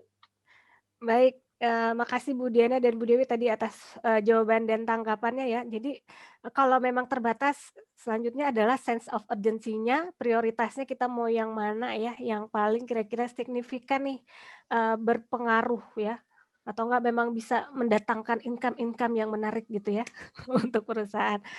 Oke, baik, saya mengingatkan kembali Bapak Ibu, kalau memang ini ada Pak Anas Azwar. Oh iya, saya melihat ada tangan biru di partisipan ya. Ini silakan Pak Anas, benar, Pak Anas Azwar kita sudah tampilkan di layar. Monggo Pak, memperkenalkan diri dan asal perusahaan. Baik, terima kasih Ibu Putri Rahmi. Saya Anas dari Bank Riau Kepri. Silakan. Kami kalau bergerak di bidang jasa itu, kalau tadi kan banyak Ibu Dewi itu praktisi dalam produk ya. Kalau kami adalah jasa. Kalau empati itu kait kita menggait hati customer. Jadi saya agak bergeser sedikit, nggak apa-apa ya. Nanti opsinya boleh dijawab apa enggak. Tapi saya kepikiran untuk menanyakan hal ini gitu. Mengenai kepuasan pelanggan atau kepuasan customer. Bagaimana menjaga kepuasan customer, di mana kita tahu kalau tangga kepuasan itu selalu bergerak. Sebagai contohnya, hari ini di layanan itu dianggap wow, namun dengan bergeraknya waktu akhirnya bukan menjadi pembeda kita dengan pesaing kita, tapi menjadi hal yang lumrah yang harus dipenuhi oleh pemberi jasa ke customer-nya.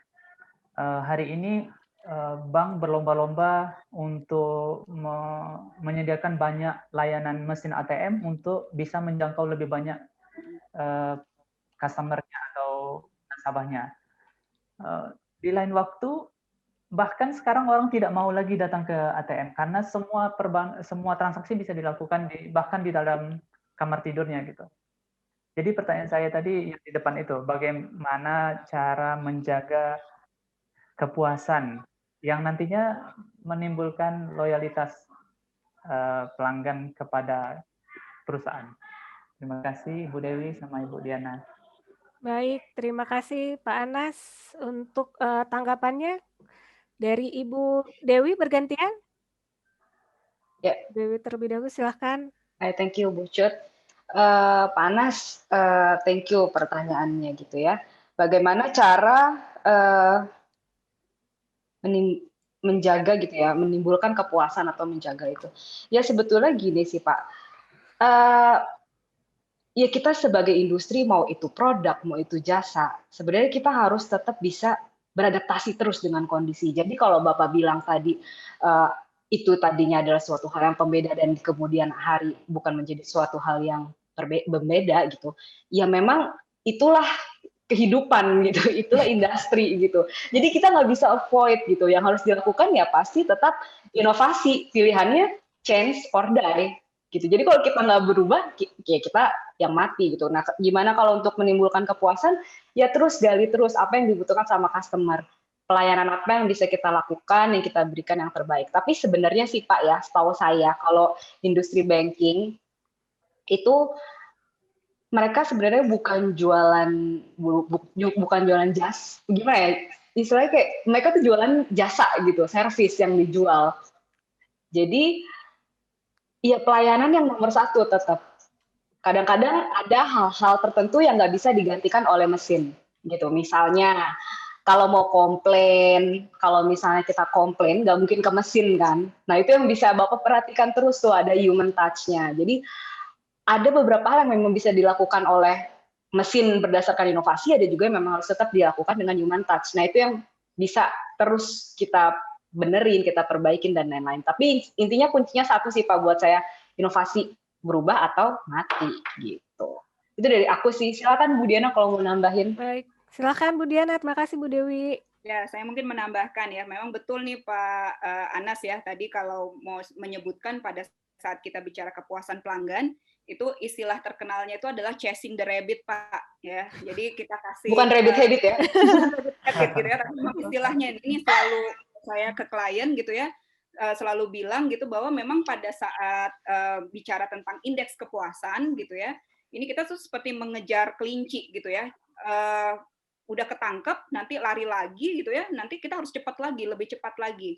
Nah ini sama gitu ya, pada saat pelanggan itu, pengguna produk kita, pada saat dikasih misalnya 5 gitu ya, 5 itu menjadi biasa gitu ya, nanti mintanya 6 dikasih, mintanya 7. Nah itu akan selalu. Nah itu memang benar seperti Bu Dewi sampaikan tadi ya, bahwa memang mau nggak mau ya kita mengikuti. Nah, tapi kembali benar bahwa harus inovasi, ya inovasi atau mati gitu ya. Nah, tapi ini inovasi juga harus hati-hati nih Pak. Makanya kata kuncinya kembali empati gitu ya. Inovasi yang dilakukan oleh pemain lain di dalam industri itu belum tentu cocok dengan customer kita, gitu ya. Ini saya ambil salah satu contoh karena kebetulan saya cukup banyak juga menangani klien perbankan ya Pak ya. Jadi salah satu klien saya gitu ya, dia memang sangat kuat dengan inovasi di teknologi ya, sangat kuat di situ. Nah ini satu lagi klien saya itu juga masih sama-sama bank gitu ya, dia menyebutkan tuh akhirnya ya udah kita akan lakukan inovasi terkait dengan teknologi. Nggak lama kemudian itu dia muncul gitu ya, ketemu dengan saya lagi, Bu nggak cocok ternyata dengan teknologinya. Ya udah coba saya tanya, pada saat melakukan inovasi itu kenal nggak kebutuhan atau tahu nggak kebutuhannya pelanggan atau nasabah Anda gitu ya. Oh enggak, kita nggak melakukan itu karena kita melihat kompetitor melakukan itu Bu, jadi kita asumsinya sama. Nah itu yang salah ya Bapak, sudah investasinya mahal tapi ternyata tidak dibutuhkan gitu ya. Jadi investasi itu waktu itu mobile, padahal nasabahnya si bank ini tuh nggak butuh gitu ya. Mungkin belum butuh sekarang gitu ya. Tapi memang mereka rata-rata belum butuh gitu ya. Harusnya kalau memang mau ya nggak apa-apa kita persiapkan, tapi nanti aja gitu kita launchingnya. Nah ini yang kadang-kadang kembali bahwa tadi karena kita ingin memuaskan pelanggan, kita come up dengan persepsi bahwa pelanggan itu butuh, padahal kalau kita tanya mereka nggak butuh gitu. Nah itu yang harus hati-hati ya. Jadi penting lagi nih namanya customer empathy, insight tadi gitu ya. Jadi jangan sampai karena kompetitor lakukan, kemudian si kompetitor itu sukses, kalau diterapkan di kita sukses juga. Nah itu yang harus hati-hati Pak Anas ya. Jadi kalau saya sebutkan ya, kalau kita mau menjaga kepuasan, memang betul tadi seperti chasing the rabbit gitu ya, bukan rabbit habit gitu ya. Nah, tapi kembali pada saat kita mau implementasi perbaikan atau improvement yang harus dilakukan, kita lihat lagi tadi ya, bahwa yang menjadi utama dari sisi customer itu, dari pengguna kita tuh apa gitu ya. Apa yang benar-benar mereka butuhkan? Seperti tadi Bu Dewi sampaikan, jangan-jangan mereka nggak butuh teknologi, jangan-jangan mereka lebih butuh customer touch gitu ya. Jadi lebih senang itu dilayaninya sama orang, bukan dilayaninya sama mesin. Nah, itu yang kita harus gali lebih dalam. Nah, itu mungkin tambahan dari saya. Seperti itu, Bu, Mbak Cut. Baik, terima kasih Bu Diana, Bu Dewi. Bagaimana Pak Anas? Sudah terima kasih. pelanggan ya? Penanya juga pelanggan. Mudah-mudahan jawabannya memuaskan gitu ya. Terima kasih Bu Dewi sama Bu Diana. Baik, terima kasih Pak Anas ya. Kalau lagu siapa yang nyanyi nih ya? Ternyata bukan hanya wanita yang ingin dimengerti ya, tapi pelanggan juga ya. Jadi semuanya baik pria wanita tergantung segmennya kita apa ya. Jadi pelanggan ingin dimengerti. Baik, selanjutnya saya akan coba lirik dulu nih. Kira-kira ada tangan-tangan biru nggak di partisipan? Bapak Ibu, Sobat PPM, boleh? Tadi katanya ini tadi bapak-bapak sayang istri yang nanya nih. Ya, iya. Soalnya dapetnya lip cream ya, yang pakai pasti istrinya. Jangan dipakai ya Pak ya. Pakai istrinya boleh diberikan. Ada lagi yang mau bertanya mungkin Sobat PPM? Sembari menunggu saya ini ya, saya kepo lagi nih.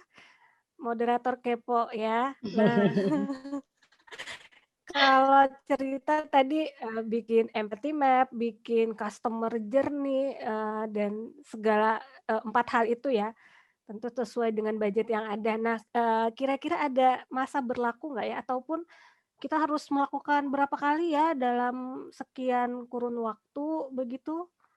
Ada idealnya atau kalau ada mau launching produk baru aja atau bagaimana? Boleh saya ke Bu Diana dulu?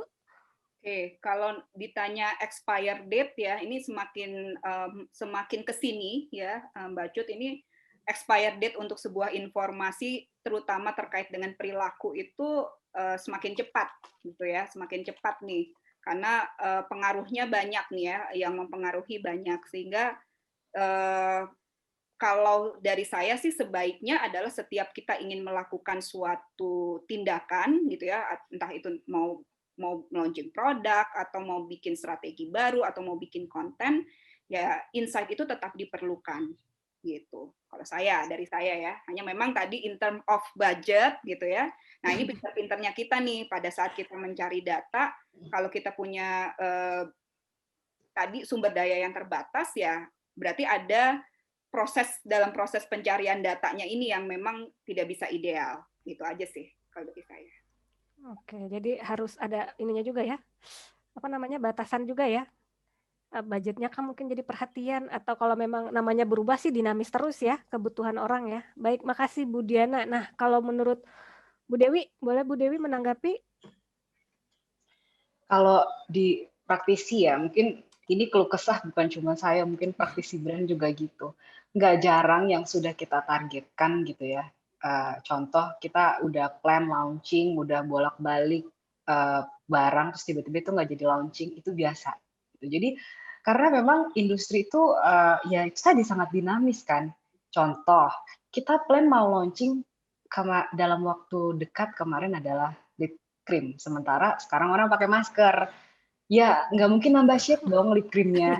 Padahal produknya udah jadi, packagingnya udah ada gitu, formulanya udah kece badai gitu. Cuman ya itu makanya kalau ditanya expired date-nya balik lagi riset memang menurut kami riset itu memang ada batasan limitasinya. Jadi misalnya kita gali nih empathy map hari ini, ya itu bisa dipakai ya mungkin paling enggak setahun 2 tahun ke depan, tapi selepas itu ketika kita melakukan inovasi lagi, ya kita harus lakukan penggalian ulang lagi tentang kebutuhan customer kita, gitu sih. Tapi kalau expired, makanya di dunia ini kayaknya untuk yang sifatnya project, inovasi, pengembangan, ya deadline pasti ada. Kalau deadline pasti ada, yang benar-benar deadline. Tapi ada hal-hal lain yang memang kadang di luar dari kuasa kita, yaitu nggak bisa di deadline-in. Tapi kalau untuk suatu project pasti ada deadline juga.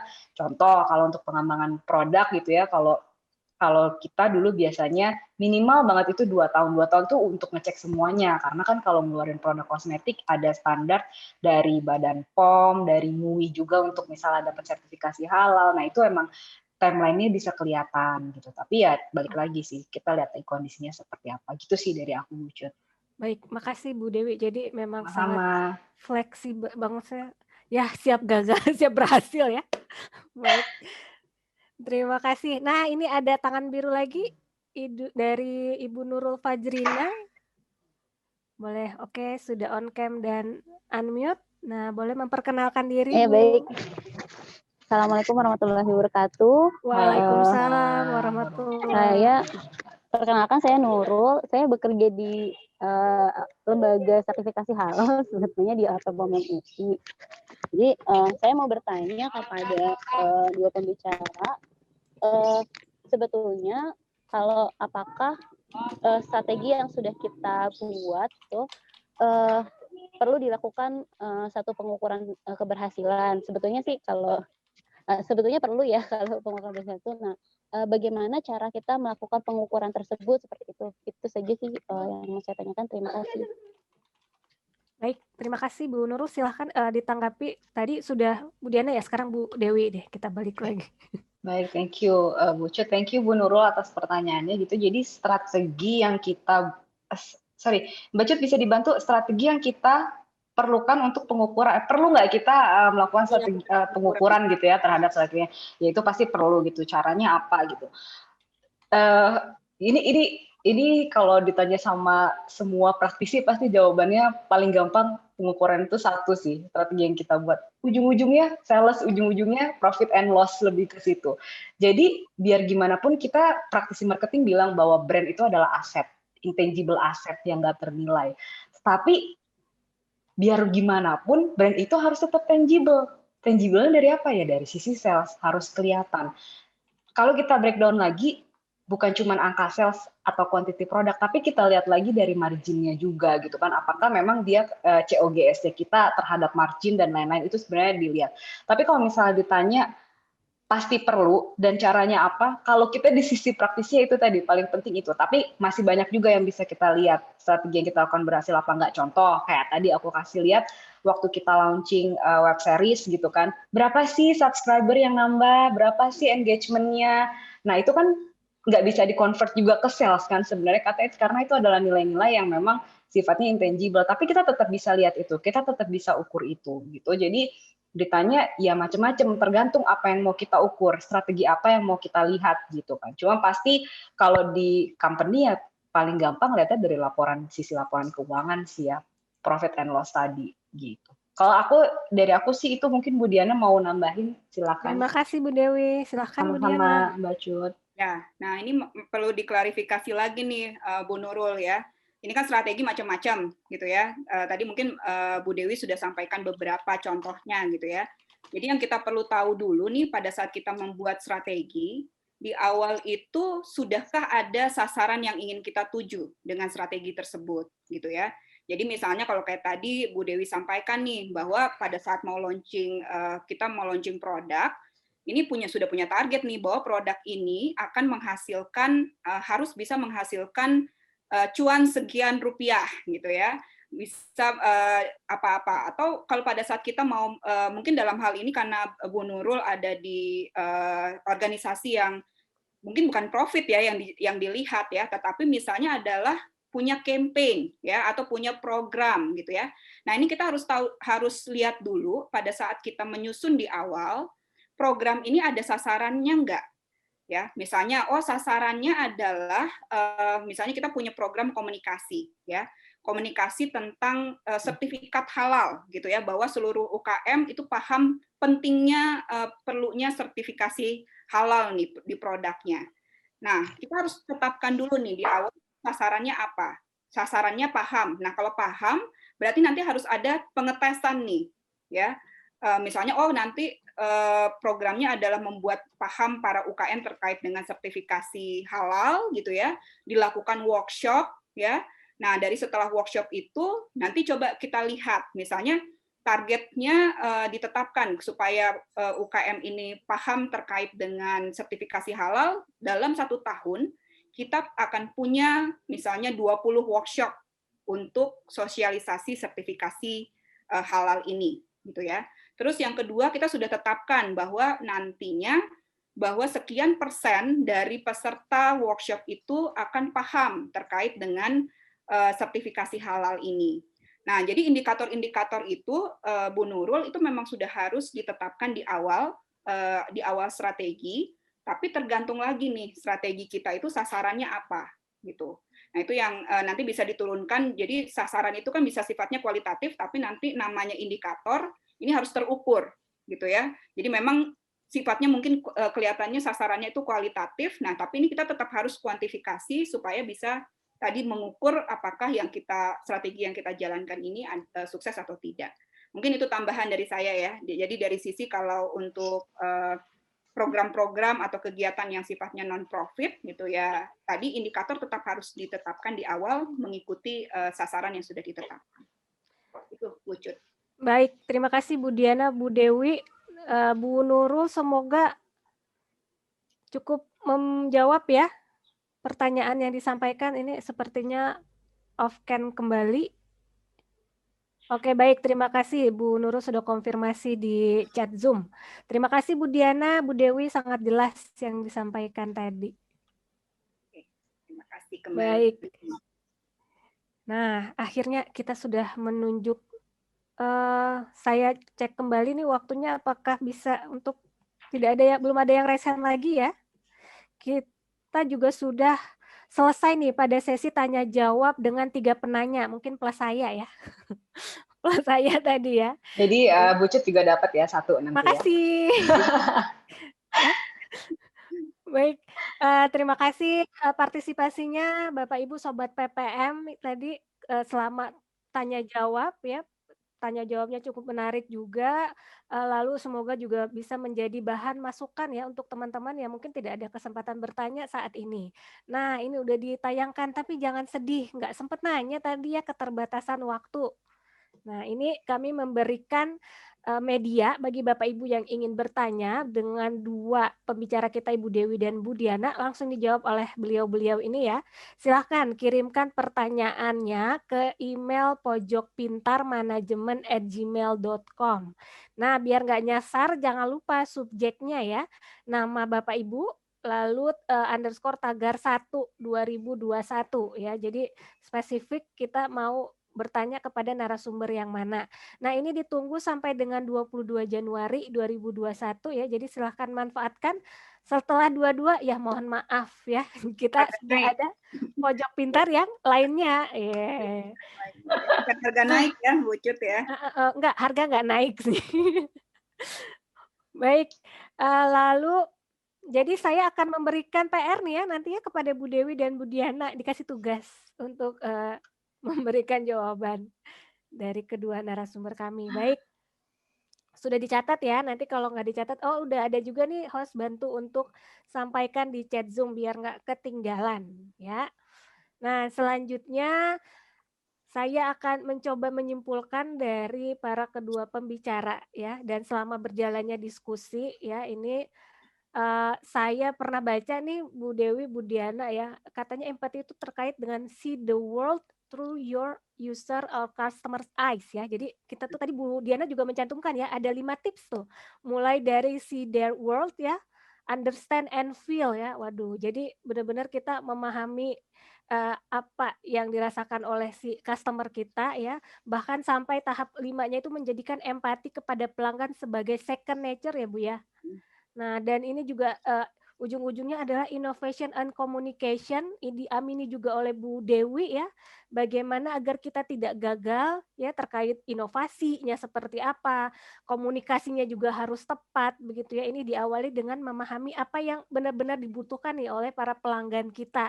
Pemanfaatan media komunikasi juga yang relate ya, yang kira-kira pas nih customer saya tuh cocoknya media komunikasi mana yang paling yang paling sesuai. Belum tentu apa yang ada di pikiran kita tuh ternyata yang dibutuhkan oleh ataupun media komunikasinya tepat oleh si pelanggan ya. Packagingnya juga menarik. Tadi ada web series dan segala macam brand ambassador ya. Mungkin saya bisa enggak ya?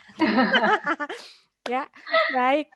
Terima kasih Bu Dewi dan Bu Diana. Nah, untuk selanjutnya ini diluruskan kembali, mungkin para pembicara silahkan memberikan kesimpulan atau mungkin quote ya untuk Pojok Pintar seri 1 tahun 2021 dari Bu Diana, monggo. Oke. Nah, kalau dari saya tadi cukup banyak ya bahwa memang Ini bukan konsep yang baru, tetapi menurut saya ini adalah konsep yang sangat relevan ya, terutama pada saat ini karena kadang-kadang kita lupa gitu ya, kita lupa memanusiakan pelanggan kita. Kita hanya memandang mereka sebagai target pasar, sebagai sumber uang gitu ya. Nah, tetapi kita lupa nih, mereka juga manusia yang butuh dipahami, butuh dimengerti gitu ya. Di saat ini mereka mentang-mentang mereka nggak punya alokasi budget untuk membeli produk kita, terus kita lupakan. Nah, itu yang sebaiknya tidak kita lakukan karena di sini empati menjadi sesuatu hal yang penting pada masa-masa sulit seperti ini gitu ya.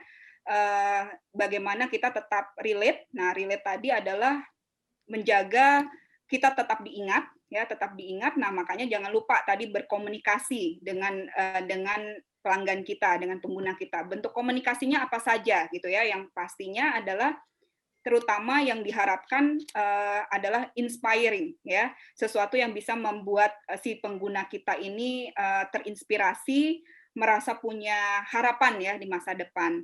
Nah, jadi jadikanlah customer empathy ini menjadi pondasi untuk setiap keputusan ya yang Anda ambil di perusahaan ataupun di organisasi Anda. Itu mungkin dari saya. Baik, terima kasih Bu Diana. Silakan Bu Dewi. Kalau dari saya gitu. Buat semua Bapak Ibu yang ada di sini, pokoknya intinya tadi kalau dari segi customer empathy, Bu Diana udah wrapping itu sangat cantik. Jadi kayaknya saya nggak perlu nambahin itu. Tapi yang saya tambahin adalah semangat aja jalanin 2021 yang kita nggak tahu seperti apa gitu. Cuman balik lagi, pokoknya kita harus tetap cepat adaptasi, tetap berubah supaya brand atau usaha atau apapun yang kita pegang sebagai tumpuan hidup kita saat ini bisa berjalan dengan baik di tahun 2021. Sehat selalu ya Bapak dan Ibu ya. Terima kasih Bu Dewi Sehat atas selalu. motivasinya. Makasih Bu Diana. Nah, saya mengingatkan kembali untuk para penanya tadi yang sudah memanfaatkan sesi tanya jawabnya akan dihubungi oleh host kami ya melalui chat Zoom private ya terkait dengan souvenir menariknya. Jadi silahkan ditunggu ya. Jangan tinggalkan dulu ruangan ini ya. Nah, kita sudah mendekati penghujung acara. Nah, ini sudah masuk ke sesi yang ketiga, sesi feedback. Nah, Sobat PPM silahkan scan QR code-nya atau mengisi link feedback yang ada di layar nanti juga akan di-share melalui chat Zoom. Nah, jangan lupa tunggu sampai ada notifikasi atau pop-up message-nya ya. Jadi biar Sobat PPM nggak ketinggalan ya materi hari ini. Jadi nanti akan ada link share G Drive-nya ya. Jadi jangan langsung di-close, ditunggu dulu. Nah, berikut juga sudah mulai diisi ya Bapak Ibu, silakan langsung saja kalau nggak sabar pengen dapat materinya. Baik, untuk selanjutnya saya juga ingin menyampaikan ada persembahan dari kami untuk para Sobat PPM ya dalam upaya kami menyediakan media baru untuk menyebarluaskan ilmu manajemen, isu-isu manajemen terkini dan praktis ya, yaitu Let's Grow With Us PPM Community yang terbagi dalam 5 bidang manajemen, ada HCM, Human Capital Management, LTD, Leadership and Talent Development, ENV, Innovation, GRC, Governance, Risk and Compliance, OPEX, Operation Excellence ya. Silahkan Bapak Ibu memilih ya dari kelima PPM Community ini yang kira-kira sesuai nih dengan latar belakang saya. Saya ingin tahu nih lebih banyak tentang salah satu di antaranya. Nah, silahkan pilih join chat-nya ya. Nah, ini sudah di-share juga nih oleh admin kami, oleh host. Silakan Bapak Ibu pilih sesuai minat atau bidang Sobat PPM. Nah, salah satu dari PPM Community kegiatannya itu adalah di kegiatan Pojok Pintar ya di setiap hari Rabunya. Nah, kalau Bapak Ibu klik linknya itu akan tersambung ke aplikasi Telegram ya. Jadi akan ada informasi-informasi menarik ya terkait dengan kegiatan-kegiatan PPM Community setiap hari dari Senin sampai Jumat. Aduh, nggak bosan-bosan ya. Kami memberikan media-media bagi Bapak Ibu untuk tetap eksis ya di dunia manajemen. Oke, Sobat PPM Manajemen yang berbahagia, puji syukur Alhamdulillah ya, Pojok Pintar Manajemen Seri 1 di tahun 2021 pada hari ini telah terlaksana ya, tanpa ada insya Allah nggak ada apa namanya, koneksi hilang, saya hilang, muncul tenggelam ya, terexit, terlempar ya.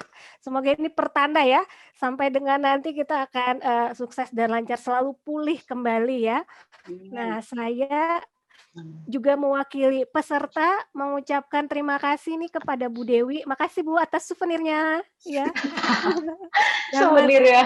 Iya. Bukan atas sharingnya gitu. Iya, souvenir ya.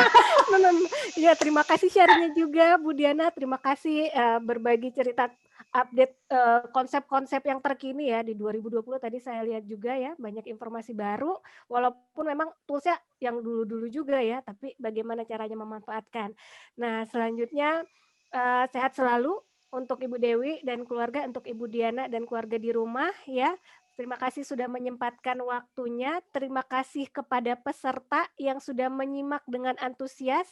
Ada 75 orang ya termasuk saya yang sudah hadir di sini.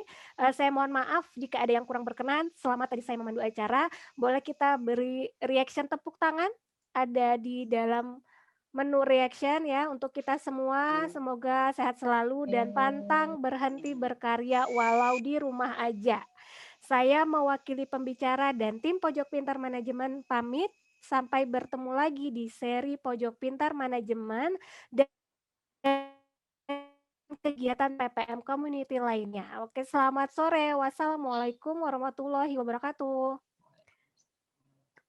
Dadah, sampai bertemu.